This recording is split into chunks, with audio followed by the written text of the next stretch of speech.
Hi there, Bethany, Londyn here. Thanks for joining. We are on lesson 3 today. Lesson 3, made it to day 3 on Calling in the One by Katherine Woodward Thomas. Thank you for joining. Where are you joining from? Hello, hello. Thanks for joining. We are on lesson 3 today for Calling in the One, all about love and relationships and finding the right one, the right guy to bring into our life. I mean, my life or your life. Are any of you guys single, by the way? Anyone single? Because if you are, this will be supportive. And even if you are in a relationship, this is a powerful lesson, actually. It's some good stuff here. So we went over yesterday connecting to everyone and seeing everyone as a loving light and walking down the street, and I definitely did practice this. I would say 70% of the day I was looking at everyone as if they were a loving light, and that I was connected to them like that movie Avatar and the tree and how it's all connected to everybody. But today is about honoring our needs for others. Thank you for the love. Thanks for joining. Thanks for joining. So honoring our need for others. And the book starts off with a description, hello, of heaven and hell. And I think I've actually heard this description before, but it's a great metaphor. So envision hell as this fancy ballroom, and you're an amazing dining, the best linens. Thank you for the love. Thank you. And so you have all this amazing utensils, food, everything's extravagant and super high quality luxury, all the goodness. But thank you. Thanks for the love. Glad. Yes. Let me know if this is supporting you. Definitely let me know if this is supporting you. So you're in heaven with all the finest things and you're about to eat. However, there's something off because all the people, hello from Russia. So all the people can't eat because they can't feed themselves because the utensils are really long. So imagine, like, let's say a 6-foot utensil and you're trying to eat food. This is in hell. And you can't eat because you don't know how to use the utensils. So now heaven, let's switch to heaven. The metaphor for heaven is that you're in the same dining room, same extravagant ballroom, and here people are eating. Everything's the same, but people are eating because they've figured out that in connection with everybody, they are, hello from Turkey, or are you calling me a turkey? So they've figured out that by feeding each other that they can eat. So they've learned to use the utensils and feed each other with them because that way it's possible versus not at all. Thank you for all the love. Thank you.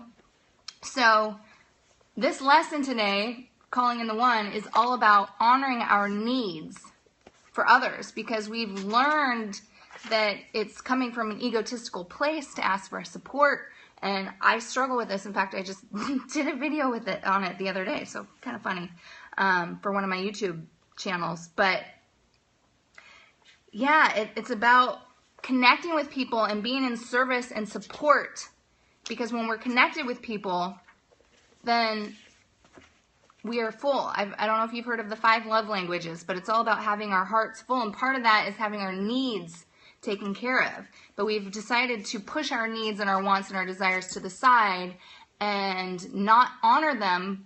And by not honoring them, we are honoring ourselves, which is horrible. Okay, so I'm going to read 2 paragraphs. I'm going to read 2. Am I in love? I'm in love with myself. I haven't met the one. That's why I'm taking this challenge. I'm doing this challenge. Okay, so I'm going to read this to you. Men and women in general have somewhat different needs. A woman needs to feel heard and tended to in a relationship. Ideally, she needs to be noticed, wanted, and adored. She needs to feel treasured by her man, and she needs a partner who demonstrates that he cares about her feelings. She needs someone who will anticipate her wishes and take action to fulfill them, even before she thinks to ask. because that's one of the biggest things, is asking for support. She needs her partner to keep his word to her. She needs him to be someone she can count on and who will do his best to make her feel secure. Couldn't agree with that more. Couldn't agree with that more. So let's see what it says about the men, what the men want. The men need to also feel needed. A man will thrive when he feels appreciated by his partner and acknowledged for his accomplishments. Too often, women remember to acknowledge a man for his big accomplishments, but forget the little things he does each day to make her happy. He needs to be acknowledged for these little things too. He needs to be accepted just the way he is. So women, if you're trying to change your men, take note. He will thrive when feeling admired and authentically liked and respected. So a loving partner who encourages and inspires him will bring out the best in him. So bottom line is, it is important to create an environment and open a line of communication where it's perfect and respected when you're asking for support and love or help with anything. And she does go on to say that in some circles of friends, if you feel that you're needy, thank you, amen. So if you're feeling like you're needy with your group of friends, and yes, it does take two to tango. If you're feeling needy, she's basically encouraging finding a new group of friends, because you should feel comfortable asking for support from your friends and giving support as well. So it is important for us to create a circle, a community of friends and partnerships where it goes both ways. We can offer, total two-way street, where we can offer support to them and they can offer support to us, and we don't feel ashamed to ask for support. For me, it's hard. I hate asking for support. I'm working on it. I'm working on it every day. Finding a team, even for the company that I'm starting right now, just creating a team and asking people for support before they're paid, because it is a startup. We don't have the funding yet.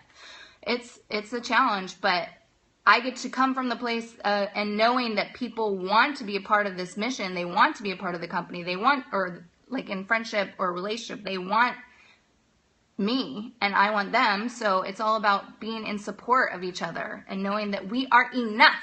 Okay, everyone, we are enough. Okay, so the practice lesson for honoring our needs today is to take some time out today and writing a journal of 5 things or more of things that you feel that you need in order to be happy in a relationship. So allow yourself to be authentic, and the list might include things like, I need to feel valued and respected. I need to be held. I need to be told how beautiful I am. I need to be inspired. That's definitely one of mine. I want to be inspired. Thank you for the love. Good food. I need good food to be cooked for me. Just kidding.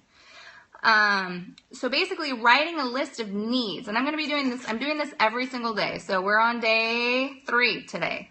Whew, we got a ways to go. There's 7 weeks. 7 weeks. So definitely follow if you want to stay on track with me here. So after you write all your needs down, you make a switch. You make a switch. So it says, I need to feel valued and respected. That now becomes, coming from I value myself and I respect myself. So first you write out all the needs that you want to have, and then you come a place from giving it to yourself, basically.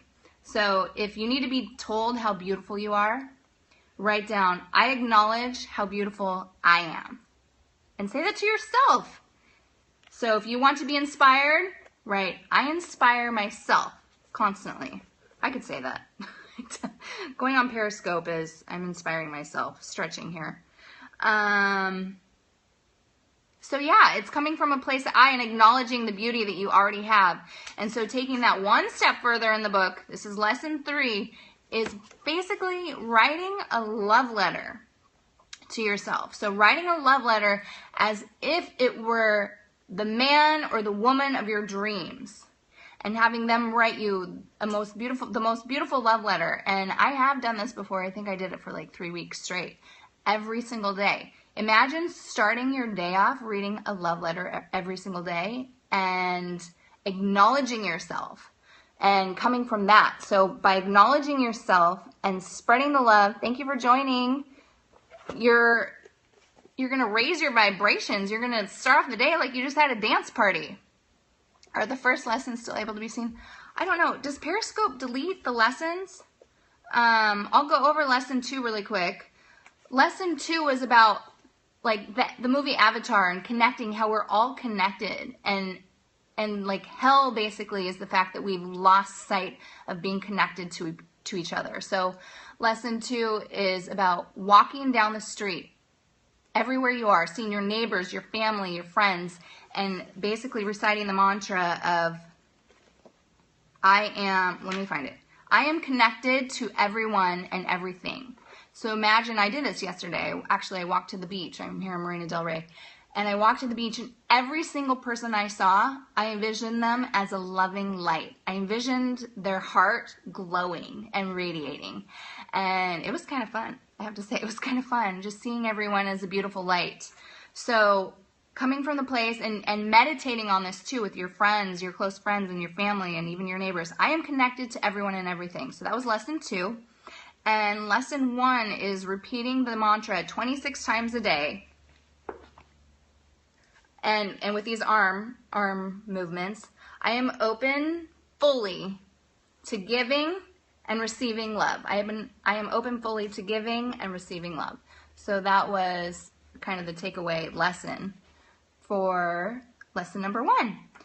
So today, lesson 3, I encourage you guys to take a moment out of your day, 5 minutes even, and write down, you're welcome, write down the things that basically you want in a relationship as far as feelings go, need, respect. Thank you for the love, the hearts.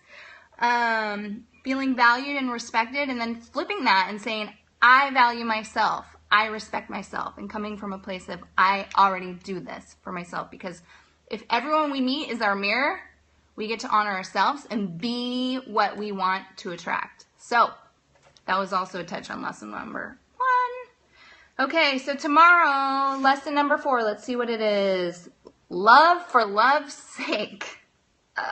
That's funny. Love for love's sake. That's lesson number 4. So we'll go over that tomorrow. And thank you so much for joining. I hope you guys have an amazing day. You can follow me if you want to continuously get the alerts. I don't know how it works. I just, I'm going with the flow here. Going with the flow. But hope you guys have an amazing day, and I will talk to you tomorrow. Bye. Love. Oh, what is the book? The book is Calling in the One. I've heard of it a few times. In fact, it's by Katherine Woodward Thomas, and she actually just wrote another book that's, I think, coming out or about to be out on breakups. But let's just focus on Calling in the One first. Katherine Woodward Thomas, it's good, and it's 7 weeks, so I'm going to be doing this for 7 weeks, and hopefully well before then I will have called in my one, but I'll still share with everybody. So thank you so much, and I will talk to you later. Bye. Love you.